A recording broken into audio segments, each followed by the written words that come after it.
The MacBook Neo is the kind of product I never expected Apple to make. At first glance, it almost feels anti-Apple.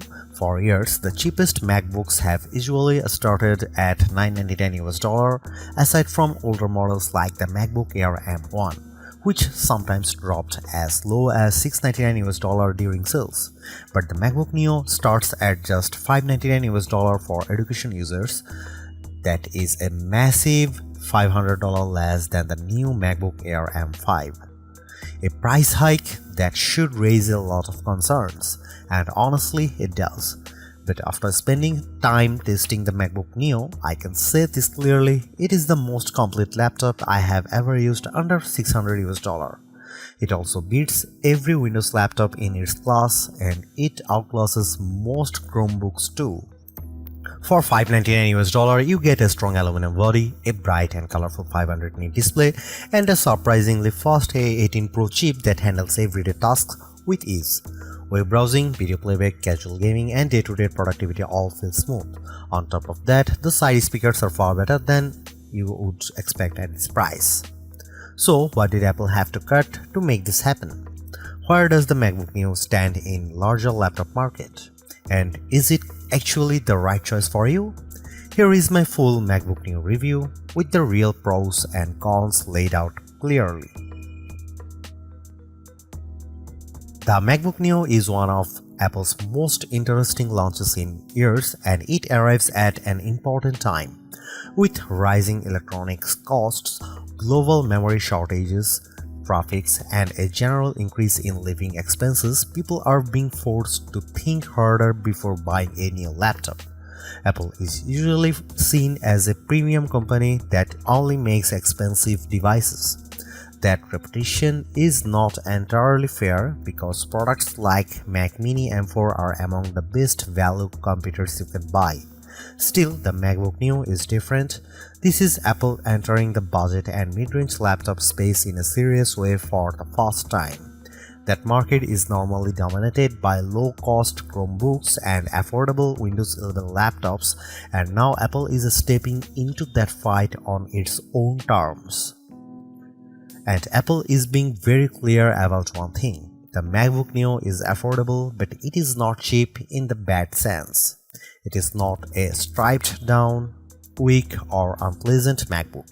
You still get a solid aluminum laptop that looks and feels premium, now available in 4 fresh colors that bring back some of the fun Apple used to have with its product lineup. You also get a bright and sharp Retina display with a 2408 by 1506 resolution, which is much better than the 1080p screens that are still common in this price range. The built-in speakers sound excellent, the 1080p webcam makes video calls look clean and sharp, and best of all, the MacBook Neo runs full macOS. That means you can run almost any Mac app you want.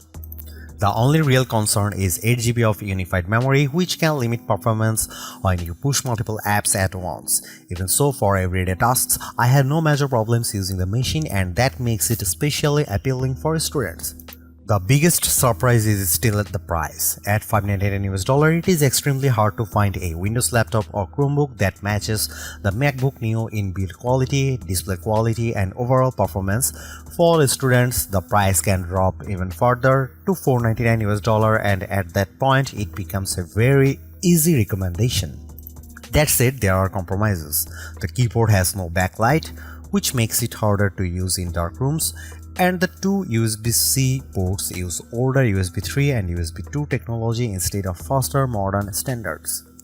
Even with those compromises, Apple has made what is easily the best budget laptop you can buy in 2026. It may not be the absolute cheapest laptop available, but it is absolutely worth paying a little more for this level of polish and consistency.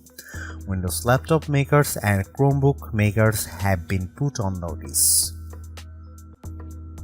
The MacBook Neo proves that Apple still knows how to make a budget product feel premium. Even though this is the least expensive MacBook in the lineup, it still looks and feels better than almost every laptop in its price range. The aluminum body, gives it a solid, durable and high-end feel. It also comes in 4 bright color options, and the review unit I tested was the citrus version, which is a vivid green shade that stands out in a good way. I also saw the color at the launch event. Silver is the classic Mac look, blush is a soft pink tone, and indigo is a deep blue. These colors feels fun without looking childish. That said, the aluminum build does mean the MacBook Neo is not quite as light as you might expect. At 2.7 pounds or 1.23 kg, it weighs the same as a MacBook Air. That is still portable, but students carrying it around all day may notice the weight. It is also slightly thicker than the Air. Apple has also matched the keyboard color to the laptop's finish, which gives the MacBook Neo a more unified and polished appearance. Apple describes it as a more colorful MacBook, and that is a fair description. One of the main differences between the base model and the higher storage version is Touch ID. If you buy the 512GB version, you get a Touch ID button on the keyboard that makes logging in, authorizing installs, using Apple Pay, and managing passwords much easier. It is a shame that Apple limited this to the more expensive model, because biometric security is extremely convenient and is already common in many budget Windows laptops. The base model instead gives you a plain lock button, which is much less useful. The keyboard itself feels comfortable and responsive, just like the Magic keyboards on more expensive Macs, but it misses one major feature: backlighting. On other MacBooks, the keys light up in dark environments, which makes typing much easier in classrooms, libraries, or at night. Without that lighting, the MacBook Neo becomes more difficult to use when the room is dim. That is probably the biggest design compromise Apple made to hit the lower price. It is not a deal breaker, but it is hard to ignore. Along the left side, you get 2 USB-C ports. These also handle charging. Since there is no MagSafe 3 here, the ports look normal, but they are not equal. The rear port uses USB 3 speeds, which reach up to 10 Gbps. That is fine the most accessories, but it is much slower than the Thunderbolt 4 and Thunderbolt 5 ports on more expensive MacBooks. You can still connect a USB-C monitor and run it at 4K 60Hz, which is good. The second USB-C port is much slower because it uses USB 2 technology. That means speeds of just 60 MB per second, which is really only suitable for low-demand accessories like wired mice or keyboards. This is one of the more awkward cost-cutting decisions Apple made. The 2 ports look almost identical, but they behave very differently.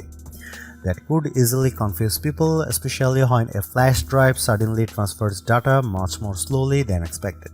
Even though I understand why Apple did it, using USB 2 in a 2026 laptop feels hard to justify.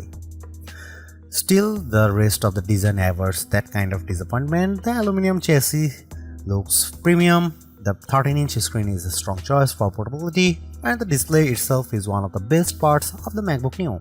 At 2408 by 1506, it is much sharper than the 1080p panels most budget laptops uses. It also gets up to 500 nits of brightness, which is excellent for a laptop in this price bracket.